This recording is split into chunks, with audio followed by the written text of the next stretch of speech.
Welcome to the Crypt of Wax. Today we are talking Ingrown, album Idaho, kind of metalcore, more emphasis on the core than the metal by their own words, I believe. Yes, Mike, how do you feel about Ingrown? This is a band that I hadn't listened to loads of before, but I had checked out the album they did beforehand, Gun, and I can't remember really what my opinion was. It didn't stay with me, so I kind of loved it, but I remember enjoying it enough at the time. So I was quite I'd never, excited for this release, to be honest with you. yeah, I'd never really heard of them.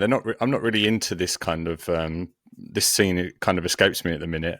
I'm not really into kind of like the hardcore movement too much these days. But like, you recommended that we kind of do this album, gave it a spin, like just a quick listen. I was like, okay, yeah, there's enough metal in there. Like, it's pretty thrashy, isn't it? Pretty grindy, or almost quite power violency throughout. So definitely one that I think fits in the repertoire of reviews. Well, they also, I was looking at, I was reading up about them. They did a tour supporting Obituary and Blood Incantation and Did Immolation they? as well. Yeah, yeah, it was all those bands and Ingrown were opening as well. So they obviously kind of delve into those circles as well. Interesting, because they I mean, I guess we'll jump straight into this, but I'm moving around a little bit. There's a song that features the vocalist from Immolation, so they must have Yeah. maybe hooked up on tour and kind of got that. Because I wondered how that kind of would have come about, because they're not kind of similar, too similar. Well, I think also the guy from Immolation likes a little guest appearance as well, because I noticed he also did guest vocals on the new Full of Hell album as well. So I think he quite Does likes he? popping Gets in. Yeah, around. Gets yeah, he gets around. around loose, Yeah. loose with his voice. the the feature bicycle. All right, Ingrown Idaho, released on Closed Yeah. Casket Activities on the 7th of March. 11 songs, 18 minutes long. Quite short, very short, in fact. Would you call this an album, Mike? Does this fall into your... This is an album because this is part of their style, isn't it? It's, you know, what they're doing is short songs, and I think actually this is a perfect length and perfect sort of number of songs for an album like this. Like 11 Yeah, songs, 18 minutes, so good. It just does not outstay its welcome in that respect. Like it's done near enough as quick as you're getting into it. It's finishing, and yeah. I love that in an album of this sort of style. It's like that with the songs, though, isn't it? Like, Yeah, you start getting really...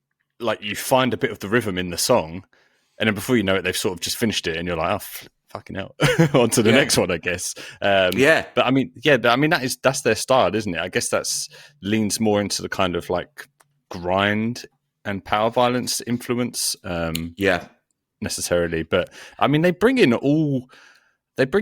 a whole heap of sort of influences, don't they? For this, it's not just your typical tough guy hardcore, is it? No, it feels like the kind of the overarching thing has got that kind of tough hardcore vibe. You get that with the vocals, Yeah, but what they're injecting in with this kind of like you've got the power violence, pace, and energy in places.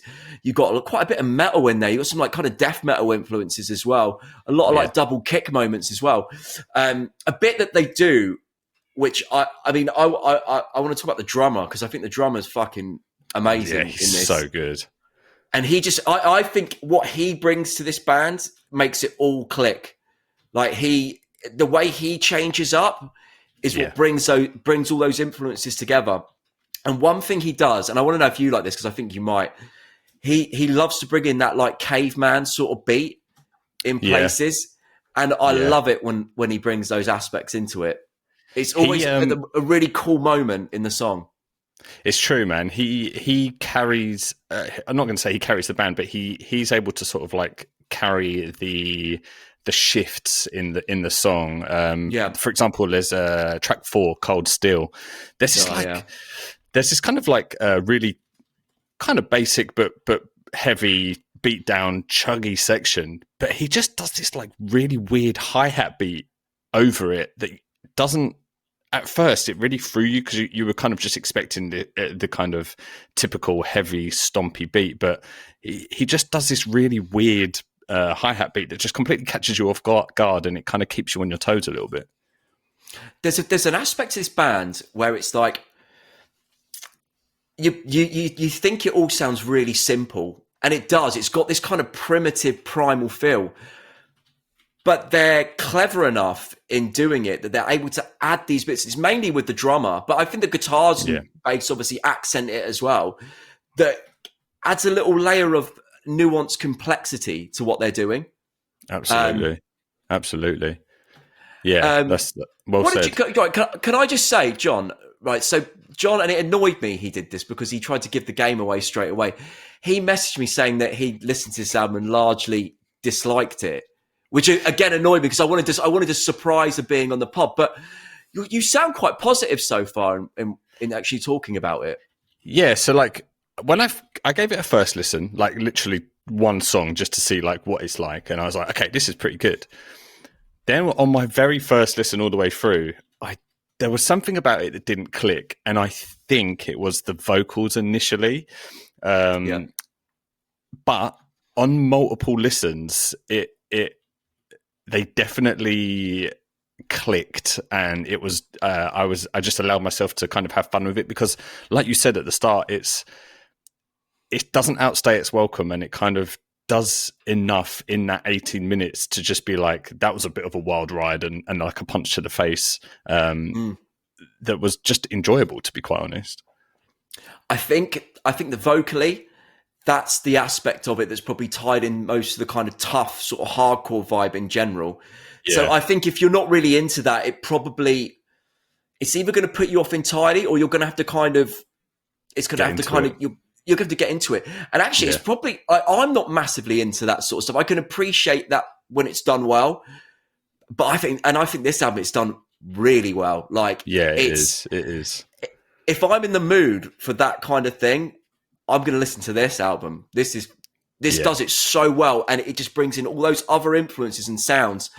It's almost kind of like, it could be a gateway for people who are maybe into more kind of metal and stuff that to get into that sort of type of hardcore. Cause I think it can pull you in even if you're not into that, 100%. I think there's enough metal in here to definitely introduce you into that kind of tough guy hardcore. It's true, like you said, like you have to sort of, if you're not into that kind of vocal, it takes a minute to get into it. But like, I think when you're in, and then you find yourself like really kind of like after a few listens, you find yourself almost like chanting along with the gang vocals, man. Like there were some really good, catchy gang vocal moments in this. In particular, Your Fault, track 6. There was kind of like a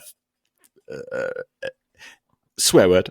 I don't know if we'll get demonetized. F you, your fault, but like the gang with the gang vocal, and it was just so, it was real cool. Really well done. I thought that with the vocal style, like that, what he was doing it so well as well. Like it was so effective in that way and worked really well with it. You can kind of tell in a sense that he's the guitarist as well. Like he's got that kind of connection to the music. They're only a 3-piece, aren't they? Only a 3-piece, yeah. They don't sound like a 3-piece. It sounds huge, doesn't it? Yeah, I was surprised when I saw the lineup, and I was like, what? Where's the rest of them? It very much doesn't sound like a 3-piece. What did you think of the production overall? I thought the production was great for this. It was produced. Powerful. It wasn't raw. It was well produced, but so effective for this because of the metal influences. It was good to almost have like kind of a quite produced production on there to bring out all of those elements. The guy that did it was the Andy Nelson, who's in Weekend Nachos. So they're a kind of power violence crossover band as well. So he's got that background as well. And I think you can hear that. I feel like you've almost got that fourth member thing with the production. Like he's such a big part of the sound of this. I read an interview actually with one of the guys, I think it might have been the singer, who said that they used this guy before on all their stuff, and they said he kind of gets their sound sometimes more than the band does. So I think he's quite integral to how well this comes out, and you can hear that. You can. You can hear that. It is. I mean, yeah, really well produced and really well executed. Like you say, I think. Did you have a standout, Mike? I had a few. I think actually the main standout, and I wonder if you're going to agree with me, is Hellbound, the one with the Hellhound. guy Yeah, from Immolation on it. yeah, 100%. Great song, man. And I like his vocal, actually, adding his vocals to that part. You know when it sort of stops and it sounds like it's going to go slow, but then it just comes back in on the blast, but with him doing his death metal growl Yeah, over the top. It sounds fucking great. because I was unaware that there was a guest vocal on it, and I got to that song, and it starts quite like grindy, power violency. Then that kind of death metal vocal came in at 1:15, and I was like, "Fuck, he hasn't done this at all." And that's like pretty much the last song, because the final song is just like an acousticy, folky, kind of song. So like this is the lot, and I was like, "There's no way that he's just held off on this kind of vocal just for." And then I checked, and I was like, "Oh fuck, it's a guest from the Immolation dude." But when I heard that, John, I was gonna just to say when I heard that, I thought I bet John, because you said you disliked this. I thought I bet John fucking likes this bit though. Yeah, yeah, mate, I loved that song. It was my favorite by quite some way. That song, it had a great mix of like power violence, hardcore, death metal, like in such a short package of just explosive power. Really well done, really well done. There's a couple of others on there that I really liked. I thought Cold Steel actually was another highlight for me. Same. I have to agree. I think the drums carried that one heavily. Yeah. And the song Dead as well, that was great. And again, I felt like the songs I liked the most were the ones that did have that injection of power violence in there, because you found when they were putting that in there, they were always putting in some metal in there. They were always kind of putting in like heavy, almost breakdowny riffs as well. They really melded the styles together, and I thought those songs worked really well. There's a nice little touch on here as well, which I really liked. Track 9, Asylum, that's a cover of the singer's dad's hardcore band from the 80s. Is it? Yeah. Because that was quite a little bit more straight up, wasn't it, that one? Yeah. Like, hardcore one. It's like that was their kind of, in my notes, I put like, this is their kind of faster, punkier, hardcore tape. Yeah, it's it's a cover of like an old hardcore song that is his dad's band, which I thought was awesome. A really cool thing. Because that's really cool. I feel like it ties into the album, like the album Idaho. It's where they're from, and it's kind of about them living in quite isolated areas, like farming and stuff like that, and then which ties in with the last song being that kind of more traditional sort of country thing. Then having the whole thing of his dad's band, I think it ties the album in really nicely. Talking of which, though, John, this band fucking love guns, don't they? Mate, I was going to say, right, when I was listening to this and on headphones, and I had it on my phone, right, to the left of me, and when you're on Spotify and it plays a video of just on loop, and it's just like them with guns and like driving these trucks, and I was like, fucking, this is proper America, isn't it? Yeah, they love it. When you look at the song titles as well, I mean, there's like the first song, Bullet. The other album was called Gun. You got a song on here called Gold Still. It's, I don't know, man. It's obviously they're probably like, again tied into where they're growing up, firing guns in the deserts or whatever. I don't know, on farmland and shit. Like they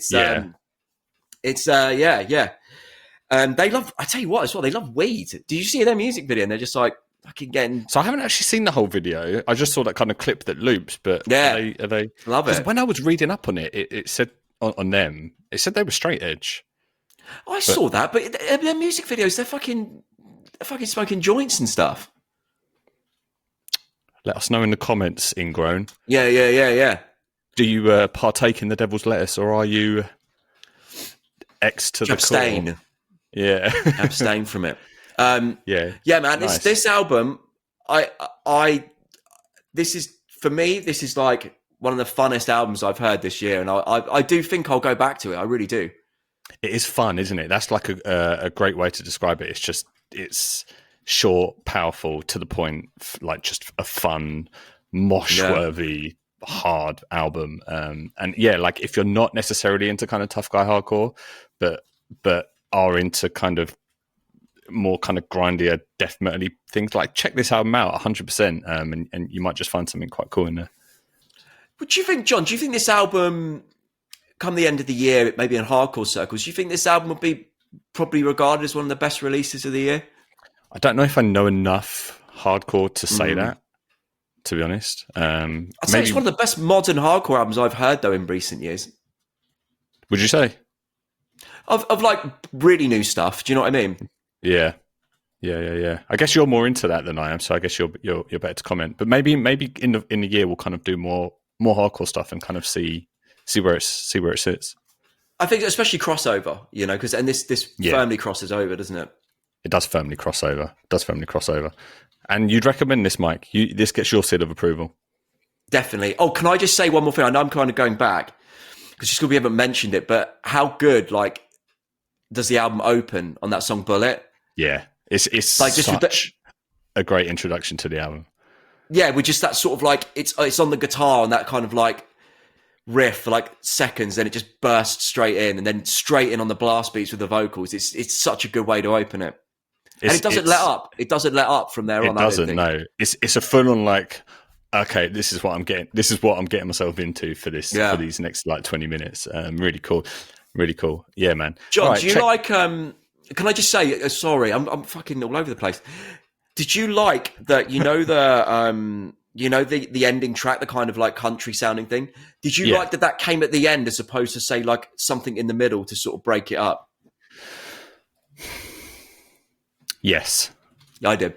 Yeah, because I don't think it needed breaking up. To be honest, it's not like I don't feel you needed a palate cleanser. And if anything, that Asylum song, even though it came quite near the end, was, even though it sounded like them, or it had their take on it, it was different enough to kind of give you that refreshing, this is kind of different. And then Hellbound with that kind of death metal take on it, there was enough variety where it didn't need necessarily a palate cleanser of a kind of country interlude.